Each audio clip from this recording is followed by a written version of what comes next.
Hi everyone. So I'm so excited to end this clinical with you guys because it's been so fun and I've learned so much. For this psych presentation, I decided to do things a little differently. I know in class we learn all about mental illnesses and how they present, but we truly never understand how one person feels and lives with a mental illness. So I decided for this presentation to interview my roommate on how she lives with her mental illness.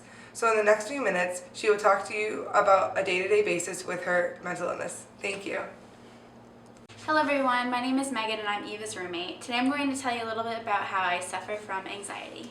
So on a day-to-day basis, I feel pretty on edge, throughout the day. Anxiety is something that there's a lot of different aspects to it, but it's a lot of overthinking, or it's a lot of different events throughout the day that just make you feel uncomfortable in certain situations. Basically just, feeling on edge, but there are definitely things that trigger it more than others.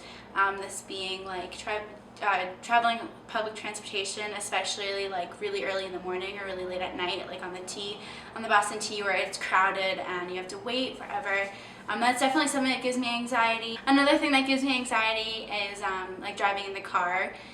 Specifically when someone else is driving, or if someone else is driving and texting, or just texting at a stoplight, we're all guilty of doing it, but it makes me very anxious thinking that someone else is in the car driving, other people around, and they're also putting not only themselves in danger but other people as well.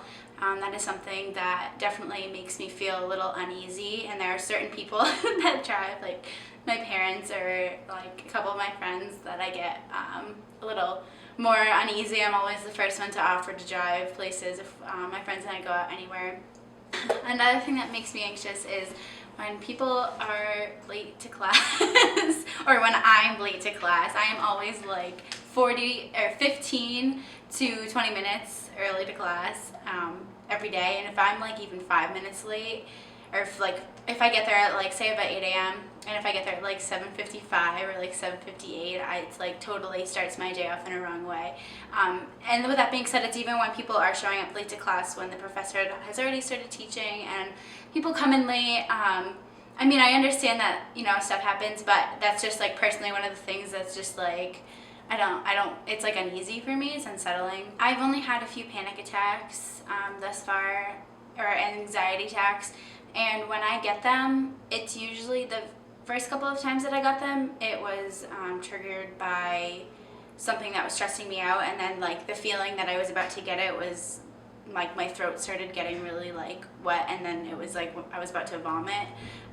That's generally what happens for the very severe ones, but for the less severe ones on a day-to-day basis, it's more of something that's just triggered by something negative that someone said, something that has been bothering me that just is starting to come up. Another thing that I do for the less severe panic attacks is I kind of have restless leg syndrome, so that definitely if I'm in class or about to get out of class or late to class, or when anytime that I'm feeling even just a little bit anxious, I'll tend to do something with my hands or play with my hands. So the first time that I experienced my anxiety was probably in high school, where I really started to notice that I was more anxious than other people. When I would talk to my friends and express my concerns to them, they'd kind of be like, why are you upset? Why does that bother you? There's no reason to get upset or anxious about that. And then I just kind of did a little bit more research with my family and realized that it is something that my cousin suffered from, and also something my grandmother suffered from, but more towards the depression type of anxiety.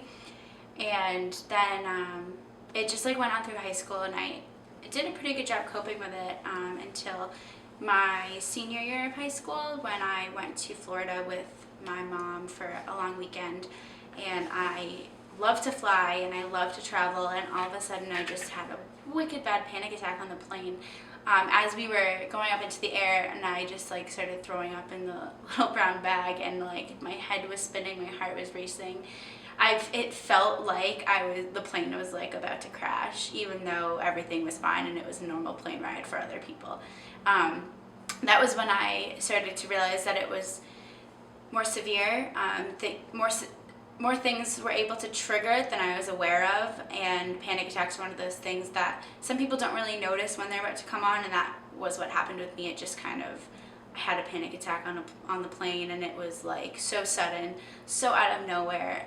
Like I said, I love to fly, I love to travel, and since then I definitely have way more anxiety on flying and traveling than I ever did before, just because of that one event. Another time that I had a pretty severe panic attack was when I was at work. I was working a full-time job last summer and at a health office, and I ran the front desk. I would greet patients, book appointments for them, lead them in the right directions with the doctors that they're seeing and whatnot. And I got into an argument with a friend, and it just like really started getting me going.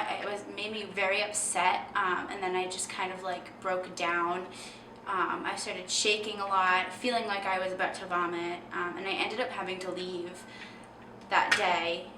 The weird thing about that day was that I had a panic attack and I had to leave, which was beneficial to my health, but then just made me more anxious going back to work, knowing that I had to leave in the middle of work, and everyone else just kind of had to make do with the day without me. So that gave me a lot of anxiety going back. So I am prescribed medication. I'm actually on Ativan, or lorazepam. I take it, I was prescribed it for flying. When I was in high school, after I had that panic attack, I went to see my doctor and he prescribed it to me. It's not something daily, it's only needed, you only use it or take it when you need it, such as like flying. So sometimes when I fly and I'm feeling anxious before the flight, I'll take 2 Ativan 30 minutes before I'm on the plane ready to take off. That just kind of helps me. It just slows my heart rate down and like relaxes me a lot, so I'm able to have like a nice flight and not let my mind get the best of me, where I would end up having a panic attack. Other times I take it is after I've already had a panic attack, and it helps me calm down and gets me back into the right state of mind. So like that time at work last summer when I just lost it and had to go home, I immediately took an Ativan when I got home, and that seemed to help very well. So although I do have medication handy on me almost always, I do not prefer to take it. I try to cope on my own by doing things just like practicing my breathing before getting to the point where I feel like I need to take an Ativan, or just talking to someone, calling my mom, especially a couple of my friends, and just talking it through with them about what's going on, why I'm feeling so anxious, and seeing if that helps. I don't take it often. I really only try to take it when I need it. And even flying recently, I've tried to not take it at all, and just try to go on with the flight. And then if I'm like during the flight and if I feel very anxious about like landing or whatnot, then I'll take one. But I do try very hard to push myself to my limits and try to cope that way, because I think that's better for me. But with that being said, it is very nice and makes me feel very comfortable that I do have something that I can take if I need it. When I went to visit my doctor a few years ago, and even I visit him a couple times a year, he recommended doing some research and looking into going on something daily for my medication. He said that it would really level me out and I wouldn't have panic attacks as often, or if any. The thing about going on a medication that is every day is it levels you out, and that makes me concerned, because if any of my friends or family would tell you that I'm the type of person that when I'm on top of the world, I'm on top of the world. I feel great. I'm so happy. Things that, like traveling or just being with family, or going away, or doing little things like that where I'm like at my highest, really means a lot to me, and going on a medication would take that away. And that's something I don't really want to risk doing, even though it would level me out and it would make my anxiety much, much better. I don't want to risk losing those highs. I would rather have my lows be my lows and then still have my highs. And just with past experience, when I was younger, I had pretty bad ADHD, My parents put me on something daily. They tried a bunch of different medications, and they all just seemed to, I just lost my personality. They said I didn't talk much when I was on them. I wasn't as hyper as a kid should have been. I wasn't as playful. I didn't really have motivation to do anything. And based on just the stories that they've told, that's not something that I really want to risk doing. That's why I also try to cope a lot with finding other ways to relieve my anxiety than relying on medication. It's obviously very upsetting when people talk negatively about any mental disorder, and when I hear people talk badly about anxiety or depression, and you just have to remind yourself that they don't know the position that you're in, and their opinion shouldn't matter. I've had friends in the past that have thought I was crazy for thinking some of the things that I did, or being anxious about some of the really, really little things that most people aren't anxious about, but you just have to remember and remind yourself that they don't understand. And that's okay. And the reason why they're saying these things is because they don't understand. They're just different. You just got to try to brush it off as much as you can and know what's important. And the people that are in your life that are very supportive understand what you're going through, and they will be there for you and help you. And if they don't, then what's really the point in having someone that's not supportive of you and supportive of the way that you feel at the end of the day? With anything in life, I feel like it's very important to have a support system, your family and your friends. They got to have your back. I definitely wouldn't be as strong as I am today if I didn't have that from my friends and my family, and especially the people that I know that have suffered from anxiety.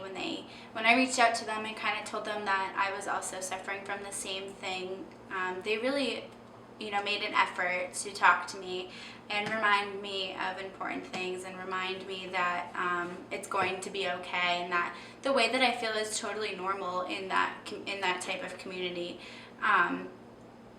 If it weren't for my support system, I don't know if I would try to find other coping mechanisms. I don't know if I would be able to resist taking a pill every day. I don't know if I'd be able to resist going on a plane and push myself to try not to take a medication or an Ativan to relieve the stress or anxiety. So having that great support system really helps for me.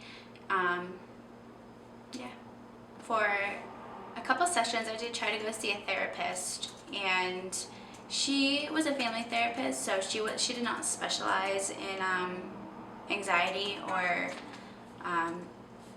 any type of mental disorder, really. She was more of just like an overall general family therapist, but she was our family therapist, and I've known her for a very long time, which is why I did feel comfortable going to talk to her. Obviously, with her different profession, it was difficult because I felt like she didn't really know how to handle the things that I would say.